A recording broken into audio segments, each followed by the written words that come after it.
Good morning, Cougars. You're watching the CBN. I'm Hammer Herver, and today we have a bittersweet edition of Cougar Pause. I'm Chandelise Rivera, and today is Friday, April 13th. Jaime mentioned today was bittersweet. That's because the originator of Cougar Pause and our executive producer, Mr. Larry Boston, is retiring today. And today is his last day to teach. We'll have more on that later in the broadcast. Here's a point of Cougar pride. Tuesday night, 5 of our leading Air Force Junior ROTC battalion met and greeted members of FWISD School Board preceding their meeting. They had an opportunity to spend moments with Dr. Scribner as well. In turn, our cadets and staff were recognized at the beginning of the board meeting. Your representatives were Cadets Lieutenant Colonel Eric Mendieta, Major Kenya Arevalo, Major Gerardo Garza, Major Vinny Martinez, and Captain Chase DeLulio. Looking good, guys. Tuesday night, the baseball team dropped a heartbreaker 4-3 in 8 innings at Southwest. The team has made vast improvements this year as Southwest beat us 12-2 the first time in the district play. The team is working really hard and getting better every day. There's softball at home on Friday as well as night. Come out to see us on Wyatt if you haven't been able to catch a game this year. The future is bright for your Cougar baseball program. Hey Cougar Nation, this is Coach Eamon. I'm the head softball coach. Your Lady Cougars are currently 7-2 in district and play Northside tonight at 7:30 with the JV starting at 6. Come on out and support us. On Wednesday, April 18th, there's more to do than plan what you'll be doing with your next tax refund. Texas Southern University invites all students who have already been accepted to attend a new student information session, the session for students who have received an acceptance letter from the college. They will have a lot of information about your freshman year and will have a scholarship drawing. To register for the event, log on to www.tsu.edu/Mixlr. Do you have spirit? Do you have a voice that echoes in the halls or the classrooms? Do you want to encourage the school and our teams? Then you need to get yourself to the cheer clinic next week from 4:45 to 6 p.m. Current cheerleaders will teach you some cheers and the moves to help you try out for cheerleading. See Coach Grimsley have any questions. We'd like to shout out and a hearty congratulations to WHHS Scholar athletes Reagan Smith and Yana Begma. We'd also like to congratulate Mr. Richard Brown for winning the Cougar Spirit Award for the month of March. Last Tuesday, Laura San Juan sat down with our producer and got his thoughts on teaching Western Hills High School and his retirement, which begins on Monday. He's not bailing on us in the middle of the second semester just for the fun of it. He's going to be having a hip replacement on Monday. We wish him the best. Here's Laura San Juan with that interview. I'm sitting here in the studio with Laura San Juan. She's one of my favorite video students, and she's going to interview me today, turning the tables a little bit. When did you start teaching? I started teaching in 1980 at Southwest Christian School. I taught there for 2 years, and then I actually left the teaching business and was doing landscape irrigating. At the end of September, early October, Fort Worth ISD contacted me and told me that they had a theater teacher at Eastern Hills High School that had walked in and dropped his keys on the principal's desk and said, "I'm not teaching anymore." They asked if I was interested in teaching, and I said absolutely. I wanted to teach theater in the first place, so I started at Eastern Hills in 1982, and I taught there until 97 when I came over to Western Hills, originally to be a speech and theater teacher as the second teacher for Miss Worthington, but after a couple of years they moved me over into technology, and that's the whole story. One of your memorable moments of being here in Western Hills?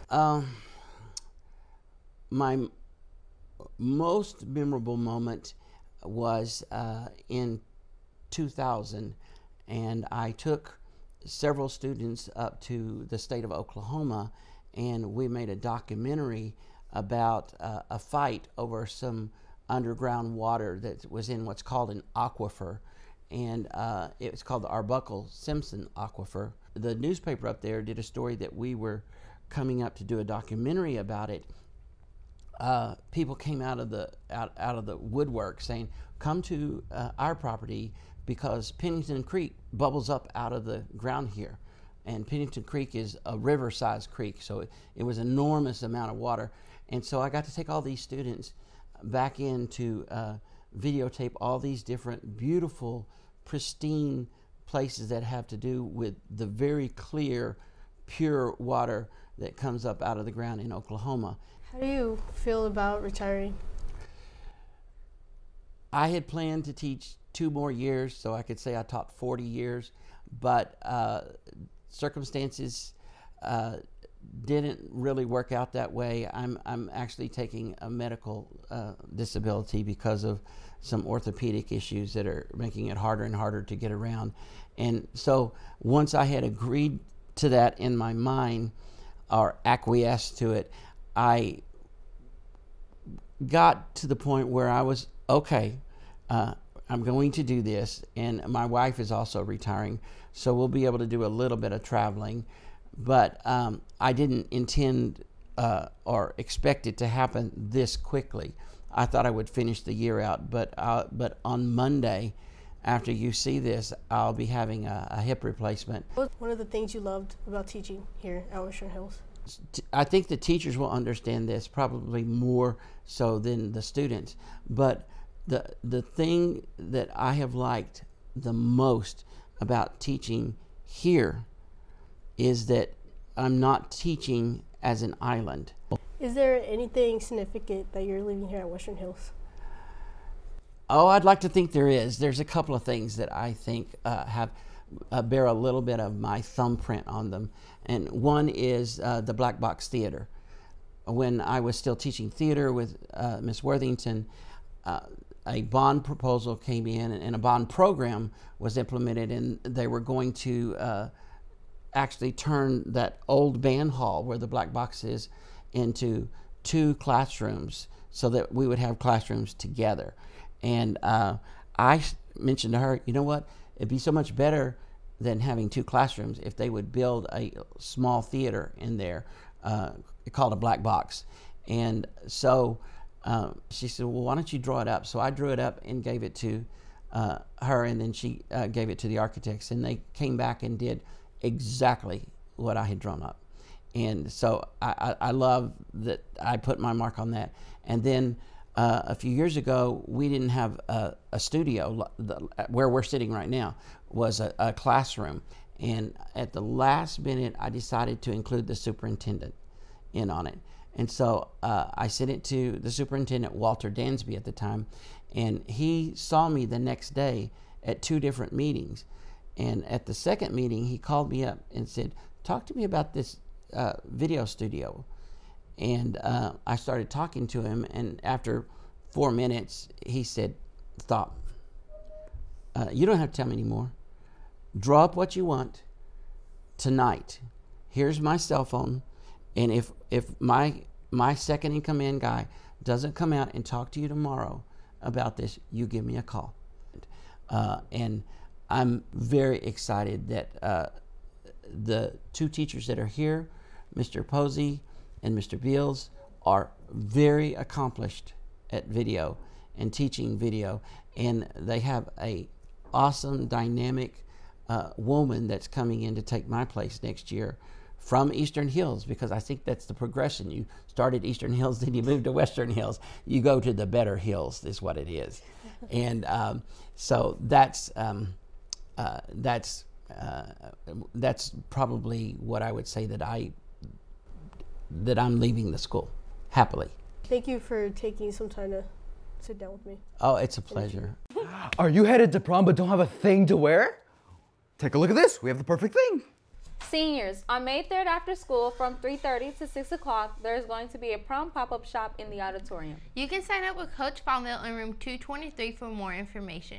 You may bring a total of 10 friends per time slot. There are limited spots available and they're filling up fast. And if you just so happen to find something that you like, it's yours to keep for free. We had the opportunity to view the dresses, and I must say, wow, it's worth the shot.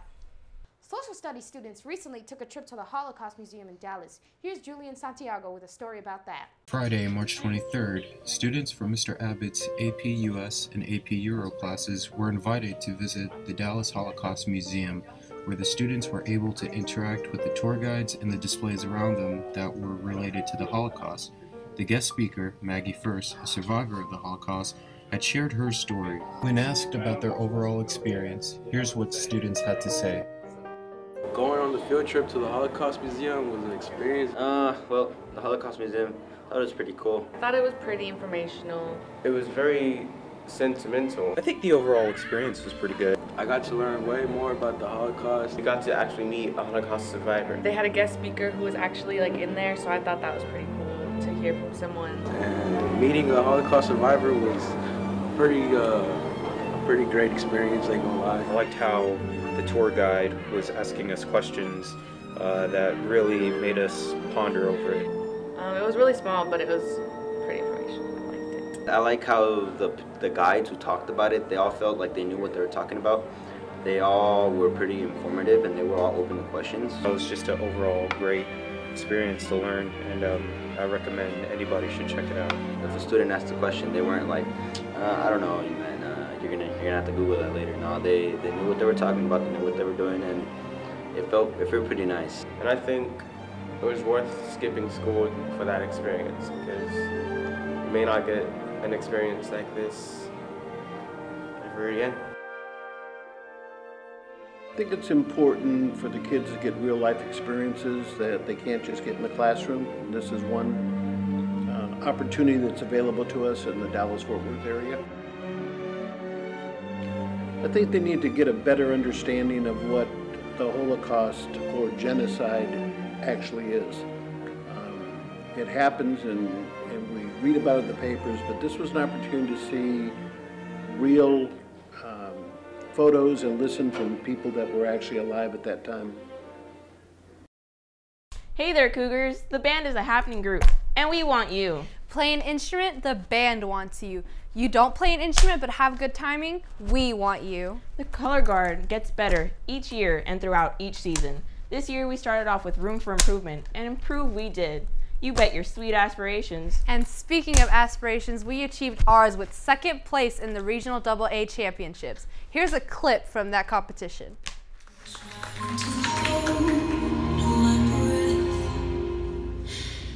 Let it stay this way.